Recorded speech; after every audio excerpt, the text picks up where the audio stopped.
Assalamualaikum warahmatullahi wabarakatuh.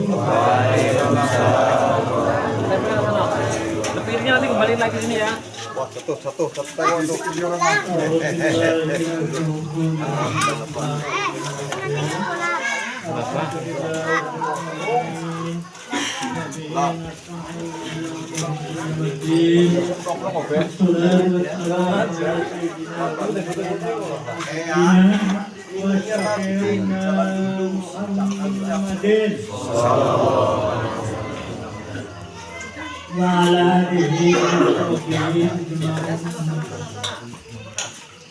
kepada para hadirin hadirat semua yang kami hormati, sebelum kami menyampaikan pengajian dalam rangka penyembuhan bersama-sama dan juga puji Rasul al-Hadirat Allah yang mana Allah telah menambahkan rahmat taufik hidayah serta berkekapan semuanya pada kita semua bersama-sama dan serta nikmatul iman dan Islam nikmat yang berikan sehingga pada malam ini kita semua bisa berkumpul dalam rangka ini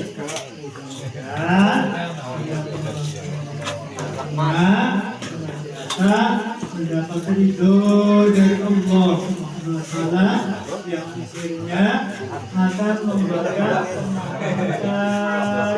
kemaslahatan bagi kita semua, manfaat di dunia.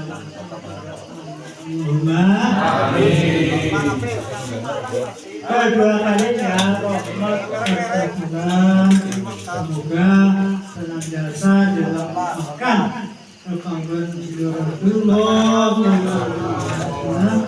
yang mana beliau semua dari alam yang gelap gulita, alam kejadian, alam kehidupan, bahwa alam yang ini dengan selanjutnya mudah-mudahan kita semua bisa mengamalkan Islam dan juga kita semua bisa mendapat syafaat dari beliau Rasulullah sallallahu alaihi wasallam. Amin. Ketiga kalinya mari kita bersama-sama mengawali kajian kita semua. Kita membaca yaitu Ummul Quran. Bismillahirrahmanirrahim.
Hadirin hadirat,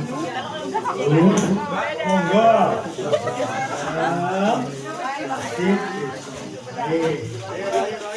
itu meneruskan hadis yang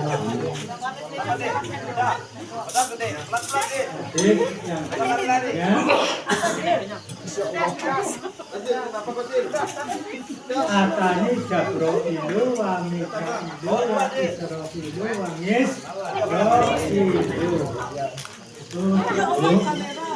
Itu kan Jibril dan Mikail, Israfil, Israfil itu belum. Ini baru dikasih bilang maksudnya punya. Nah, dia paham, nanti paham dengan nama. Nah,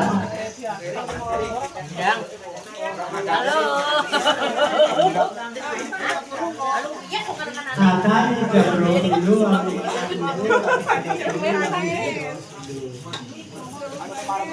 yang pertama itu saya katakan yaitu datang kepada Rasul yaitu malaikat Jibril. Malaikat Jibril masih ingat dulu berkata bagaimana terhadap Rasulullah. Ingat dulu. Artinya saja itu pun juga harus tertib. Yang penting poinnya. Satu, malaikat Jibril. Nah, masih ingat sedang duduk dan makan tidak sempat menjawab. Saya jawab sendiri.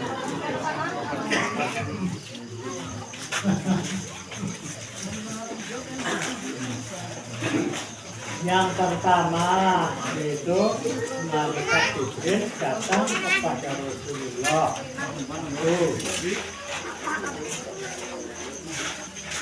Kata malaikat Jibril, ya Rasulullah, ya Muhammad, barang siapa orangnya yang membaca selawat kepada engkau tiap hari 10 kali, aku malaikat Jibril nama terusnya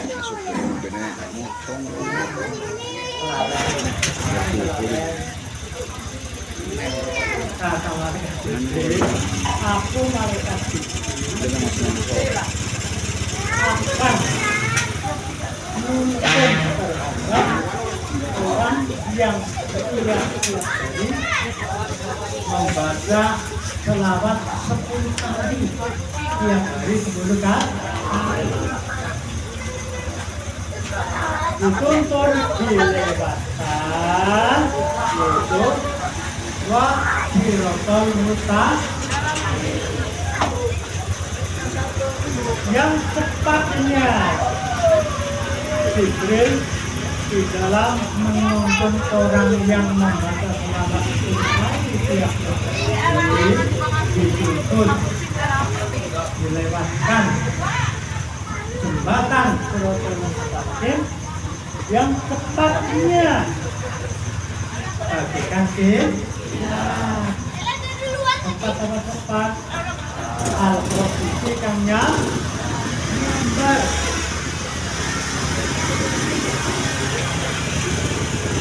maka untung sekali yang sudah paham terhadap hadis ini, keterangan ini, lalu mengamalkannya.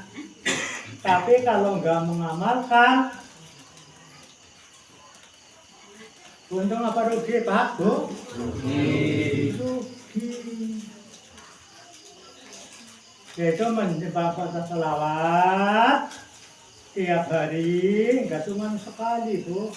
Jadi tiap hari, kalau bisa siang, kalau nggak bisa malam. Yang penting sehari semalam jangan lepas dari 10 kali. Nah ini nanti kata Jibril akan dituntun melewati Siratal Mustaqim yang susah ditempuh, dituntun cepatnya bagaikan kilat yang sangat cepatnya berkah selawat 10 kali. Kalau dibilang selawat 10 kali enak kepenak, tapi kalau dipraktekkan susah Pak? Susah. Sebenarnya enggaklah lama-lama. Selawat 10 kali paling berapa menit lah. Kalau bisa yang dibaca, kalau bisa sholawat Ibrahimiyah, yaitu sholawat Ibrahimiyah, sholawat ajaran siapa Bu? Ajaran Rasulullah terhadap umatnya. Sahabatnya waktu itu, sahabat ya termasuk umatnya, ya sahabatnya itu sholawat Ibrahimiyah, bunyinya Allahumma sholli ala sayyidina Muhammad wa ala ali sayyidina Muhammad kama shallaita ala sayyidina Ibrahim wa ala ali sayyidina Ibrahim wa barik ala sayyidina Muhammad wa ala ali sayyidina Muhammad kama barakta ala sayyidina Ibrahim wa ala ali sayyidina Ibrahim fil alamin innaka hamidum majid. Itu namanya sholawat Ibrahimi. Itu kalau dibaca cepat enggaklah sampai 5 menit. Kira-kira buang waktu 5 menit, paling banyak 10 menit membaca sholawat terhadap Nabi Muhammad Sallallahu Alaihi Wasallam 10 kali dijamin oleh malaikat Jibril akan dituntun, dilewatkan, yaitu melewati jembatan Shiratal Mustaqim. Itu cepatnya bagaikan kilat yang menyambar. Maka monggo kita sama-sama untuk akhirat Bu. Karena Pak, amal akhirat itu dibikinnya di dunia. Ad-dunya mazrumatul akhirah. Dunia, di dunia itu ini ladang, kebun untuk menanam akhirat. Itu kalau 10 kali. Setiap hari atau setiap waktu, Pak? Setiap hari, kalau nggak siang. Yang penting sehari semalam 10 kali. Fi kulli yaumin, ing dalam saben-saben dina, artinya tiap-tiap hari. Kalau nggak hari ya malam. Yang penting kalau sudah paham, sudah tahu, tinggal mengamalkan, belajar, yaitu membuat amal akhirat. Enggaklah lama, apalagi kalau waktu habis maghrib, wiridan, muter tasbih, jokok.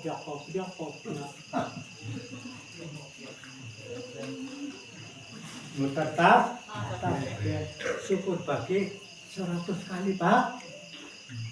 Bu, baca selawat Ibrahimiyah sak putaran tas. Kayak nggak kelamaan jalan. Kalau pahalanya Pak Bu luar biasa. Kalau membaca 100 kali. Kalau mau membaca 100 kali, kata Rasulullah, mansola ngalaya mi'atan kataballahu baina ngainaihi baro'atam minan nifaq wa baro'atam minan nar wa askana lahu yaumal qiyamati ma'a syuhada was sholihin.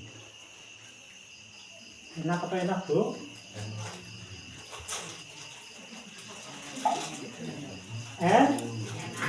Satu terantas 100 kali. Kata Rasulullah, kalau Rasulullah bilang berkata itu enggak ada bohongnya, Pak Bu. Hadis itu enggak bohong. Kata Rasulullah, barang siapa orangnya yang mau membaca sholawat kepadaku, aku Muhammad maksudnya, aku Rasulullah, 100 kali. Hadis itu artinya begitu. Barang siapa yang mau membaca sholawat kepadaku 100 kali, saubengane tasbih lah. Ya kalau enggak panjang, yang pendek Allahumma sholli ala sayyidina Muhammad, Allahumma sholli ala sayyidina Muhammad, itu pun sholat. Tapi alangkah baiknya kalau bisa ya sholawat yang agak panjang, khususnya Ibrahimi, sebab Ibrahimiyah itu ajaran Rasulullah kepada sahabatnya. Ini aman akhirat, Bu. Simpenan. Gak nyimpen sekarang kapan? Ya kalau matinya sampai tua. Kalau paling-paling 70, 80, 80, itu pun kalau nyampe. Kalau nggak nyampe, apa yang dibawa? Kain pun. Tapi kalau punya simpanan, ya, khususnya selawat, ya jangan cuma selawat saja ya. Apa saja yang diperintahkan oleh Allah, ya, dilaksanakan, yang dilarang ditinggal. Barang siapa orangnya yang membaca selawat kepada aku Muhammad Rasulullah 100 kali. Kata Rasulullah, kataballahu baina ainaihi baro'atan minan nifaq wa baro'atan minan nar wa askana lahu yaumal qiyamati ma'a syuhada was sholihin. Kepengen ngerti artinya? Kepengen wis ngerti kadi tengah amal men ala manfaat. Kata Rasulullah, barang siapa yang membaca selawat kepadaku satu terangnya tasbih, yaitu 100 kali, kata Allahu baina ainaihi, Allah menulis di antara kedua mata, apa namanya, jidat apa? Sini antaranya meripat loro lah, apa jenengannya? Ya di sini bukan di alis. Ya kening ya. Batuk. Ayo semua kayak nangrai lah. Orang bisa ya mungkin keterangannya baina ainaihi, antarane meripat lor yang enak. Ditulis oleh Allah baina ainaihi, ya, meripat lor antarane, baina antarane ainaihi meripat lor kedua mata. Mau ora paham saya? Durai enggak paham.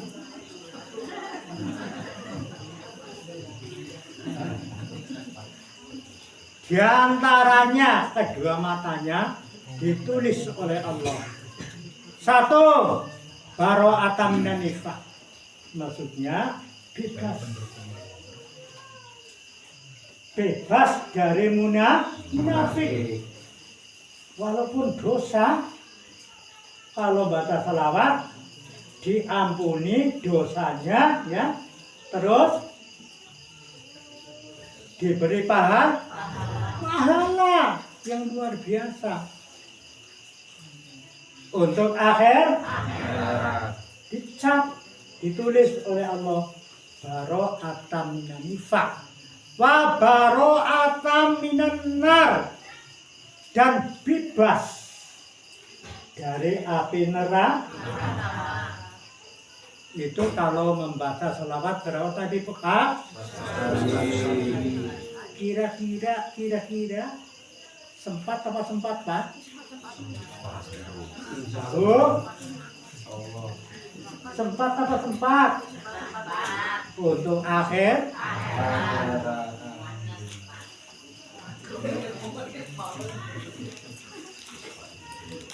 ditulis bagus Allah, bebas dari neraka dan bebas dari munafik. Enak banget. Bebas dari munafik dan bebas dari neraka. Wa askana lahu yaumal qiyamati ma'a syuhada wasolihin. Dan orang yang membaca selawat 100 kali bebas dari munafik dan bebas dari neraka, dan ditempatkan di surganya Allah bersama-sama orang yang mati syahid dan orang-orang yang soleh. Enak, tidak ngangkat senjata, tidak ngangkat tombak, panah, tidak apa itu sarok, ya berkelahi lah, enggak. Kalau jihad kan tembak-tembakan, pedang-pedangan, parang-parangan, pukul-pukulan orang jihad. Kalau kita mau ingin diberi derajat seperti orang yang semacam itu yang jihad, itu cuman diperintahkan, kata Rasulullah, membaca selawat 100 kali. Paham Bu? Mudah-mudahan amalkan. Karena ilmu kalau diamalkan ada buahnya, ada manfaatnya. Tapi kalau cuma diketahui, ya cuma pahala mengetahui saja. Mendapat pahala ngaji, tidak mendapat pahala Biar kita mendapat pahala amal, yang ngaji, ya paham, bisa diamal, lalu disertai ikhlas lillahi ta'ala. Baik, tapi kalau keterangan-keterangan tentang selawat itu sangat mudah, ibadah paling mudah, paling kepenak, langsung diterima oleh Rasulullah tanpa ada penilaian tajwid, khusyuk, walaupun tidak khusyuk, apalagi khusyuk kalau membaca salawat. Sehingga ulama mengatakan walaupun membaca salawat sambil main musik, salawatnya tetap diterima. Lah musiknya wallahu ya mudah-mudahan, karena dulu zaman Rasulullah fatayat ya menyambut kedatangan Rasulullah, yaitu di Madinah ya, itu disambut datang Rasulullah dari Mekah bersama kawan-kawan Rasulullah bersama sahabat disambut oleh fatayat anak-anak muda perempuan ya perempuan muda maksudnya gadis anak-anak gadis nyanyi membaca selawat sambil nabuh terbang itu dibolehkan oleh Rasulullah. Rasulullah senang walaupun Kanjeng Nabi tidak pernah terbang, walaupun Kanjeng Nabi tidak pernah nyanyinya, tapi tidak melarang. Kemarin waktu Muharram sudah di Istiqlal diadakan peringatan bulan Muharram suran yang diadakan suran nggak cuma di musola saja sampai di Istiqlal di samping pengajian di samping apa itu selawatan lalu ada musiknya biasanya Pak Bu biasanya itu di luar masjid lah biasanya tapi waktu kemarin di Masjid Istiqlal justru dekat dengan pengimaman musiknya selawat sambil musik itu nggak dilarang oleh para ulama padahal yang di situ ada menteri agama ada habib ya ada pokoknya orang-orang yang pandai-pandai dalam ilmu agama banyak di situ Gus berapa saja tapi tidak dilarang tapi kebiasaannya kalau main musik di luar masjid itu enggak di luar di dalam karena kata Profesor Dr. Haji Menteri Agama Nasaruddin Umar itu kalau di Masjid Nabawi zaman Rasul itu ya zaman Rasulullah dan para sahabat Masjid Nabawi tidak cuma untuk ngaji Masjid Nabawi digunakan berbagai macam kegiatan keagamaan bahkan umum contohnya Masjid Nabawi diterangkan dalam hadis itu yang menerangkan yaitu tadi Profesor Dr. Haji Nasaruddin Umar yang menjelaskan jadi di Masjid Nabawi dulu zaman Rasul di samping untuk pengajian itu untuk kegiatan apa saja kesenian sampai bela diri dulu zaman Nabi tidak di luar masjid di dalam karena kalau di luar masjid dilihat oleh musuh jadi belajar bela diri pencaksilat cara sekarang itu di dalam masjid enggak di luar masjid di dalam masjid boleh bela dirinya Nabi luar biasa Nabi kalau dorong itu ya dalam hadis langsung jereng kanan artinya kalau jereng kanan tahu pernah ada Nabi adu kesaktian dengan dengkot-dengkote wong kafir ya disidak kaseng gulat arang kanjeng Nabi dorong diperintahkan dengan kanjeng Nabi aku mau tapi dengan syarat kalau kamu kalah harus masuk Islam sungguh akhirnya udah siap-siap kuda cara tadi silat ya kuda siap lalu didekati oleh Rasulullah, dorong, rong keradak, kalah. Udah bangun. Setelah bangun, ayo udah lagi, siap-siap. Dorong lagi, dorong oleh Rasulullah, kerodok, keradak,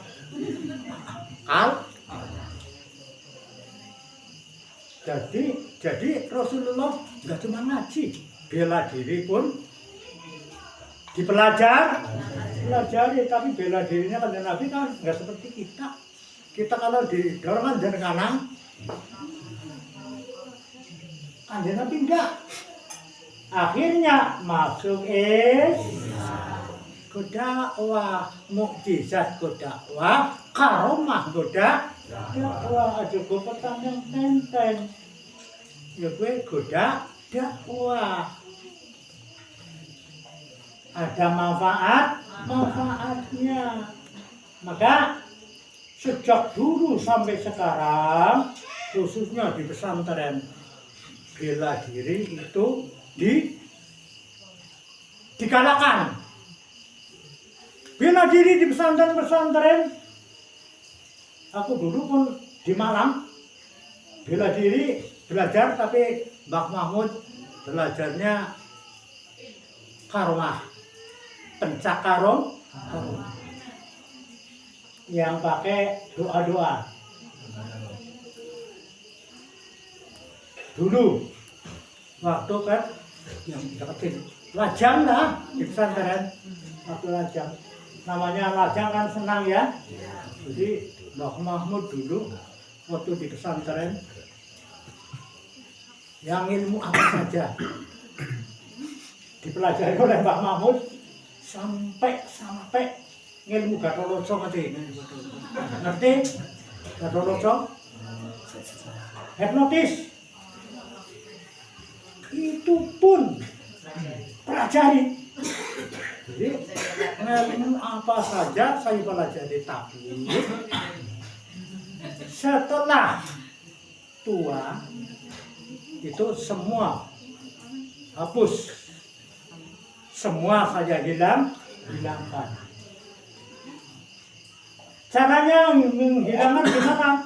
Karena memasukkan kadang-kadang puasa mutih telung dina, wiridanya tiap malam, tiap waktu. Tapi setelah tua kan nggak ada manfaatnya, udah tua kan, nggak ada manfaatnya. Semua saya hapus. Caranya tidak diamalkan. Kalau itu dulu Pak, tuh Mbak Mahmud pamer tapi subuh. Baik, rajane.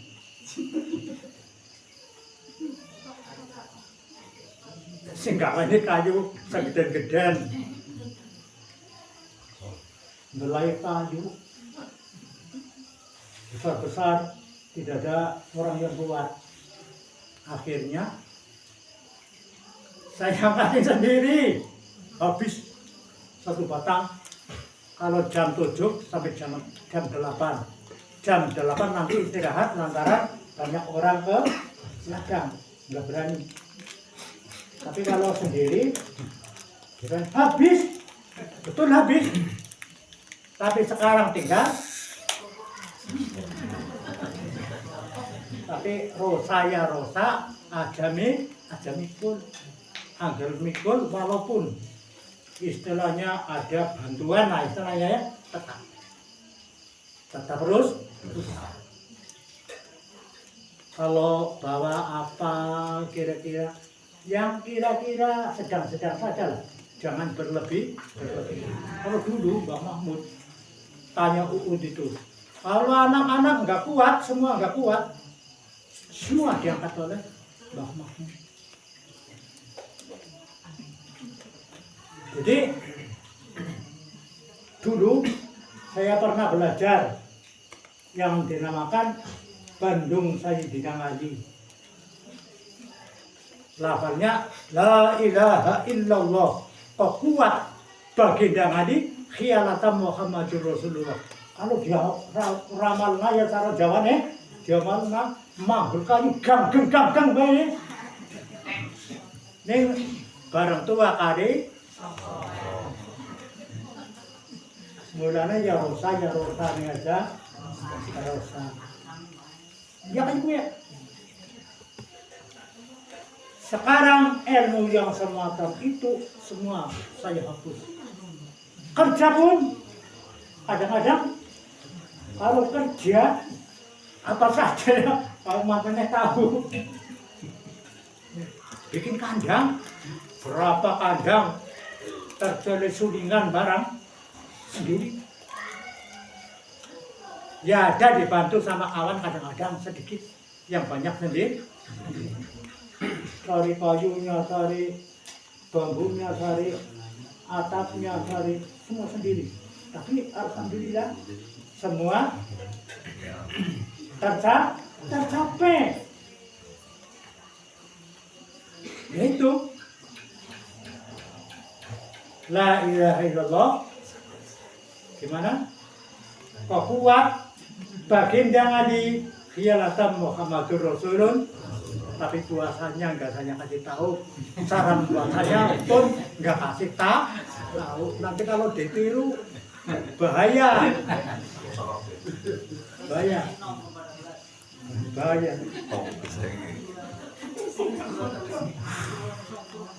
Enggak boleh lantaran ya ada manfaatnya tak kecil. Banyak mudarat. Sekarang Bahaya. Ya sekarang dulu pun kadang-kadang wah kalau itu akhirnya merasa tadi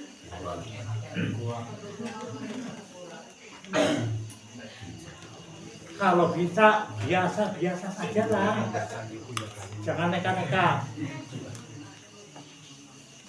Kalau Mbak Mahmud memang dulu di Malang ada gurunya, maka ilmu apa saja asal mau ya, itu yang penting jangan ilmu yang menyusahkan kepada dirinya dan ilmu yang menyusahkan orang lain. Boleh. Tapi kalau udah tua, kalau bisa hilangkanlah ilmu-ilmu semacam itu. Ilmu-ilmu yang lillahi ta'ala saja. Itu ilmu-ilmu yang termasuk apa ya? Ya ada bantuan-bantuan lah. Tapi buktilah nyata. Bukti. Tapi menyusah, maka sekarang udah nggak mau lagi. Nah ini kembali, ini hitung waktunya. Ya selawate ya apa namanya ngemben maning, entong sih, itu lagi habis waktunya itu. Habis. Dah, doa bersama-sama. Doa.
dan mudah-mudahan ada berkah dan Amin. Assalamualaikum warahmatullahi wabarakatuh. Waalaikumsalam warahmatullahi wabarakatuh.